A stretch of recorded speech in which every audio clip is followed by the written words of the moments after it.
Assalamualaikum warahmatullahi wabarakatuh.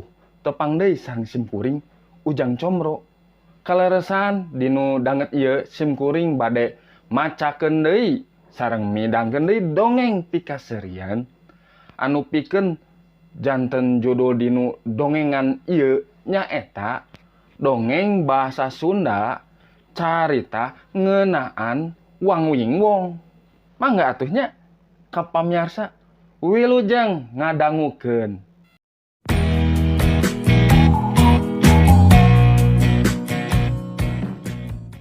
Dongeng bahasa Sunda carita ngeunaan Wangwing Wong.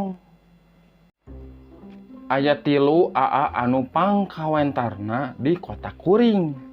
Aawang, Aawing, jeung Aawong. Aawing mah puguh deui da wali kota anu mineng disebut anu boga kota. Anjeunna teh soldadu manten, pangkatna jenderal, karesepna terjun payung. Matakna nenehna Aawing. Apan dina basa Inggris mah wing teh hartina jangjang. Saenyana Aawing teh leuwih kawentar lain ku prestasina salaku jadi wali kota. Mung tapi leuwih ku prilakuna anu sahaok kadua gaplok. Apan kungsi nyobok kuli bangunan, supir taksi online, wartawan, oge ajudanana sorangan. Tapi kasusna ngan rame sageprakan. Henteu aya nu ngurus unggah bale watangan. Duka pedah keur kawasa, duka pedah loba duit.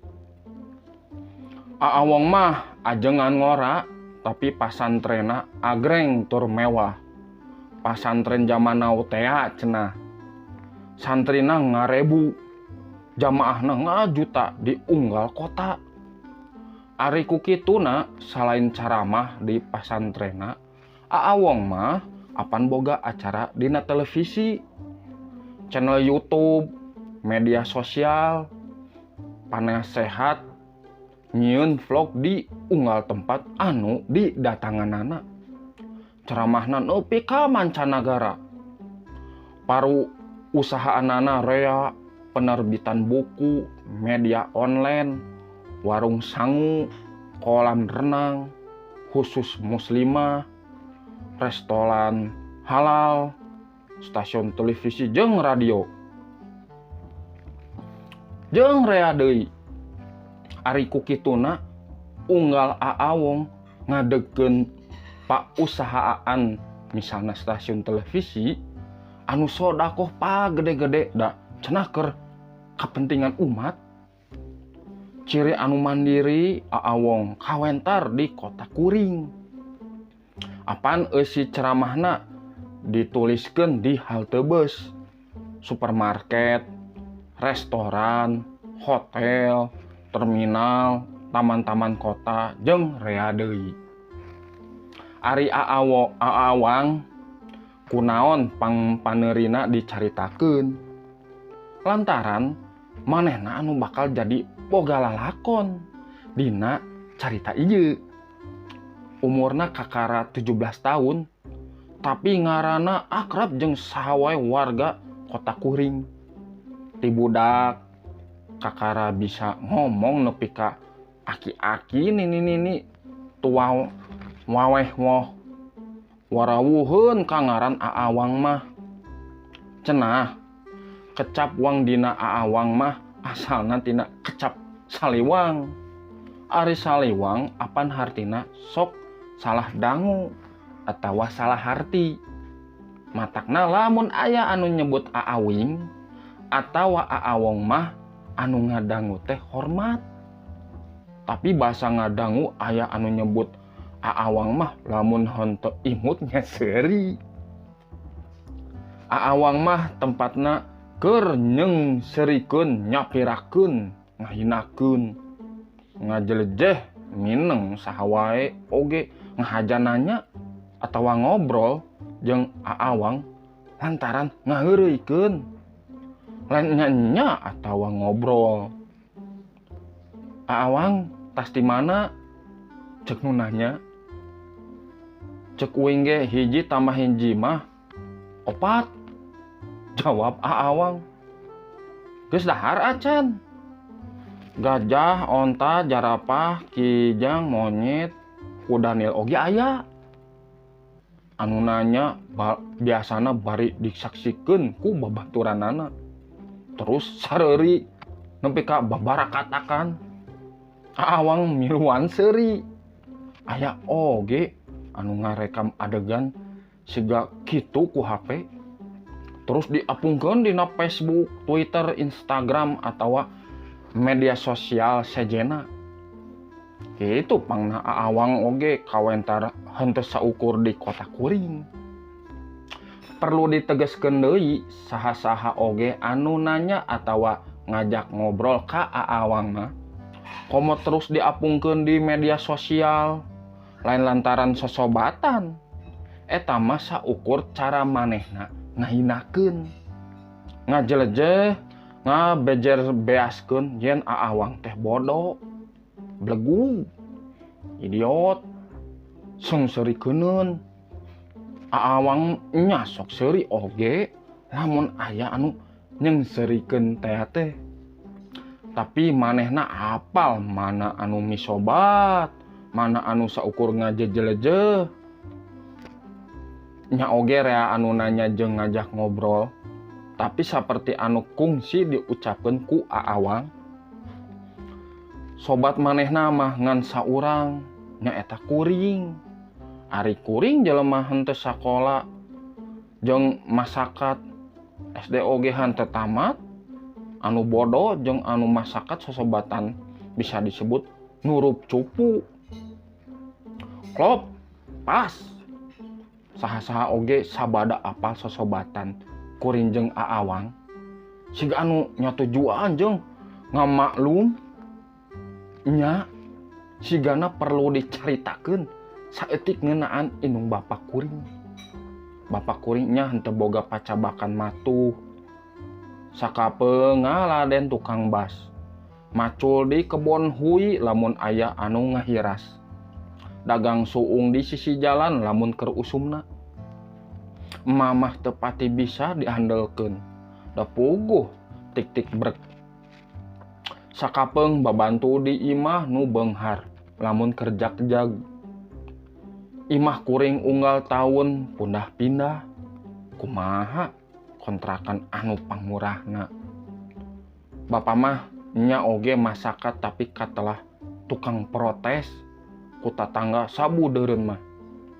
Cenah mah bapa kungsi sakola luhur nepi ka kuliah sagala.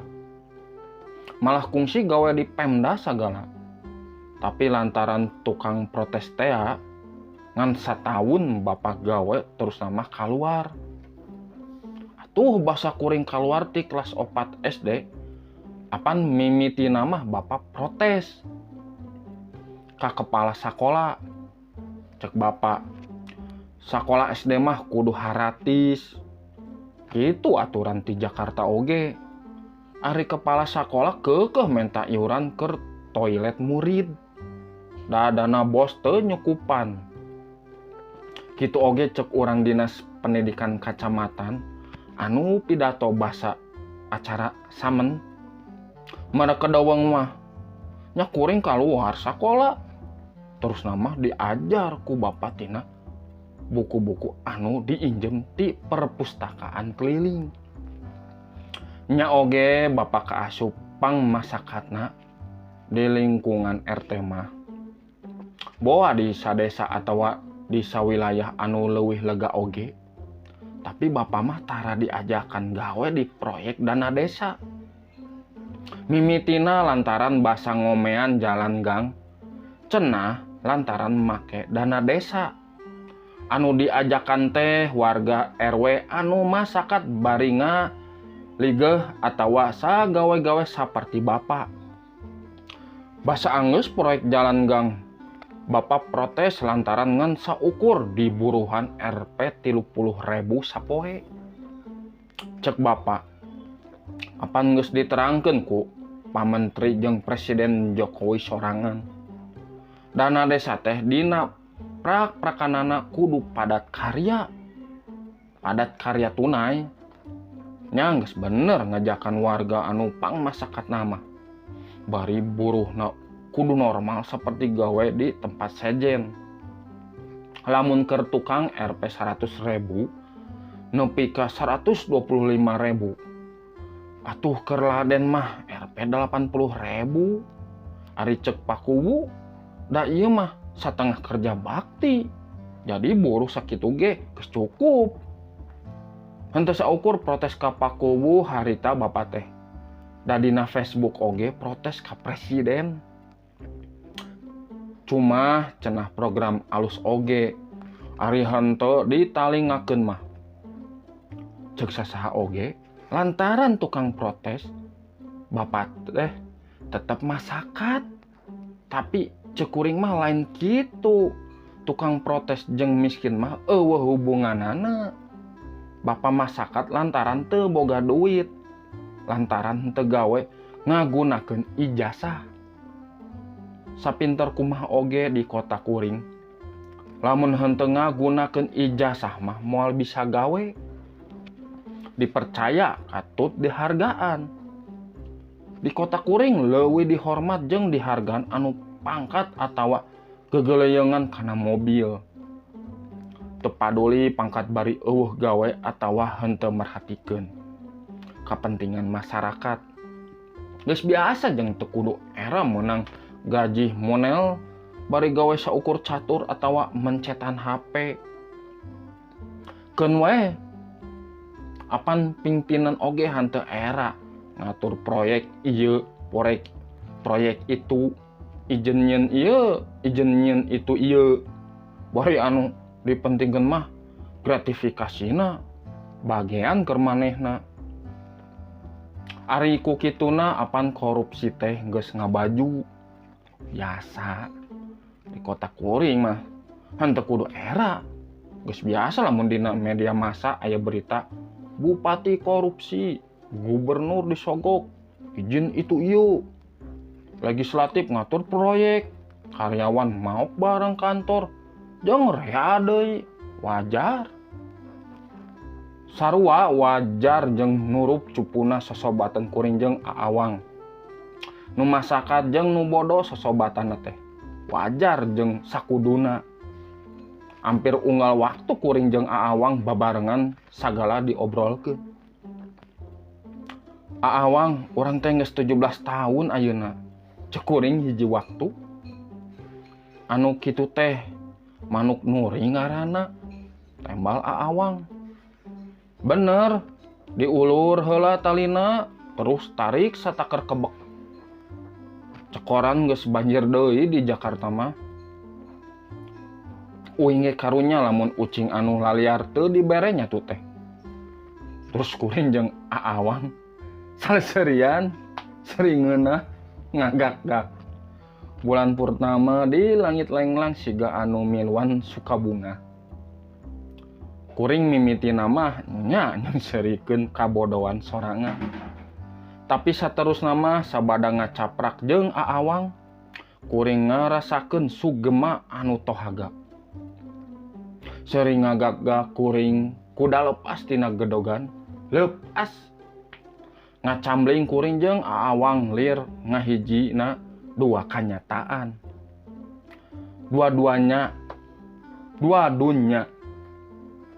Dua perkara anu patuka tonggong tapi saling ngeusi, saling lengkepan, saling muatkeun, saling nyampurnakeun. Kitu mimitana pangna sosobatan kuring jeung aawang mah. Aya ku dalit. Gula jeung peueutna, raheut jeung nyerina, Kang Maman jeung Ceoneng, kolot aawang anu unggal isuk nguriling dagang bubur ayam. Mimitina curiga ka kuring. Panyangkana kuring sarua wae jeung anu sejen. Ngadeuketan aawang sakadar ngagonjak, ngajejeleh, jeung serikeun. Tapi sabada ningali kumaha layeutna, nurup cupuna sosobatan kuring jeung aawang, maranehna malah ngahiap. Kuring terus nama mineng ulin milu mani jeung dahar. Di imah aawang kitu oge sabalikna. Aawang geus ngarti deui lamun kuring sakulawarga dahar kulup sampe 2-3 poe. Dahar kulup sampe naon istimewana? Istimewa rarasaana nya kuring sorangan resep dahar kulup sampe. Tapi lamun dahar kulup sampe komo nepi ka mang poe-poe lantaran teu boga beas, eta anu istimewa. Hiji poe duka kumaha mimitina sosobatan kuring jeung aawang aya anu ngaguna sika. Harita kuring jeung aawang keur diuk dina bangku taman kota bari netep bulan sapasi. Ujug-ujug beriek jelema datang newak kuring jeung aawang anu ngadegungkeun nonjok nampiling teu puguh rasakeunana. Kuring ditanya bari disentak nepi ka subuh. Kunaon kuring jeung aawang sosobatan? Kumaha mimitina? Naon wae anu diobrolkeun? Naon anu dilakukeun? Sababaraha nomor cangcut kuring jeung rea deui anu ditanyakeun. Cenah mimitina nyebar gosip kuring jeung aawang henteu sakadar sosobatan, tapi oge bobogohan. Moal edan. Dua bujang welasan tahun bobogohan. Tang teu we ngaganggu martabat kota. Matakna kuring jeung aawang ditewak. Kuring diinterogasi. Aawang mah disel sababaraha poe terus diponis bari henteu kungsi dijagrageun di pangadilan. Kuring henteu menang kapanggih deui jeung aawang. Lamun kuring manggihan aawang atawa sabalikna, komo bari babarengan sapoe jeput. Eta teh kajahatan anu kudu ditumpes. Tangtu we kuring nyeri hate. Nyanyautan pangrasa kuring aawang oge ngarasakeun anu sarua. Tapi mang tahun-tahun jadi jalma masyarakat geus ngaping ngajaring kuring. Nyeri hate geus sakuduna ditarima jadi hiji kagumbiraan. Sarua gumbirana basa dahar kulup sampe lantaran teu boga beas. Waktu terus muter, waktu anu mupusah kabeh anu aya di dunya ieu. Siga tulisan-tulisan anu dijieun dina sisi basisir. Waktu sarupa ombak anu mupusah kabehna, terus aya deui tulisan anyar anu bisa jadi patukang tonggong jeung tulisan mimiti. Mang taun-taun ti harita kolot kuring anger masakat. Aawing turun pamorna, komo sabada unggah bale watangan lantaran di OTT alias operasi tangkap tangan ku KPK, Komite Pemberantasan Korupsi. Basa narima sogokan izin perumahan internasional di leuweung kota. Aawang oge mimitina kapopohokeun datara diberitakeun deui ku media atawa disebut-sebut dina media sosial. Masalahna aawong ka hongkeun ngajak teu uni santrina anu panggeulisna. Padahal istri aawong teh geus 4. Acara televisina eureun ngadadak. Ondangan ceramah saat sapada harita. Channel YouTube-na oge eueuh anu ngalalajoanan. Nya oge kitu aawong mah tetep beungharda pausahaana rea tea. Aawang anu pamorna beuki ngajaul mah mimitita lantaran kawentarna kaambe ku partai politik. Aawang terus dijadikeun ku calon wali kota di kota kuring. Warga milih pamimpin lantaran kawentar. Henteu penting kawentarna lantaran naon. Apan awing oge kawentar sahok kadua gaplok jadi wali kota. Atuh aawang oge kapilih dina pilkada langsung. Meureun lantaran kakawasaan salaku wali kota. Meureun lantaran duit, meureun oge lantaran pangaruh sajena obrolan ngacaprak anu saliwang alias paaing-aing. jadi trending di kota Kuring. Di kantor instansi, di sisi jalan, di kafe, di bioskop, di acara TV, di warteg, di hotel, rapat legislatif, di rapat partai, jeung di mana wae. Di kota Kuring, anu ngaromong teh henteu nyarambung, terus seuri ngabarakatak, eak-eakan, nepi ka seuleun. Kitu mimitina pangna kota Kuring dianggap katinggalan zaman alias bodoh. Tapi kami warga kota Kuring ngarasa bagja taya tandinganana. Tah kitunya pamiasa dongeng teh Sim Kuring Ujang Combro ngeunaan Wang Wing Wong kumaha kaibur atuh nuhun upami kaibur mah. Nya kitu teh balarea paluarginya ieu teh dongengna pikeun tentang salah saurang atau sababaraha urang dinu kahirupana masing-masing gitu karakter. Dinu dongenganna ieu aya mengandung unsur-unsur politik atau napi nya naon lah gitu. Memang caritana padet panjang durasina ge. Mungnya tiasa dicerna ku urang ieu teh ieu pamagsanana ka mana gitu. Mugi we mangpaat. Mun hampura Sim Kuring tos ngaliwat sadinten kamari saatos janten pamsung keamanan di TPS Sim Kuring kamari laksanakeun. Dan dinten Kamisna kedahna Sim Kuring konten tapi da karugrak capek gitu 24 jam pun gitu barangnya da pasti rumaosnya lamun saha-saha balarea aya gitu warga anu janten petugas dina TPS-na masing-masing ngarumaoskeun gitu nya. Ngapunten we ieu dilajeng gitu dinu dongeng-dongeng anu nya aya waktosna gitu anu pas gitu kalarsan ayeuna gitu pamiasa.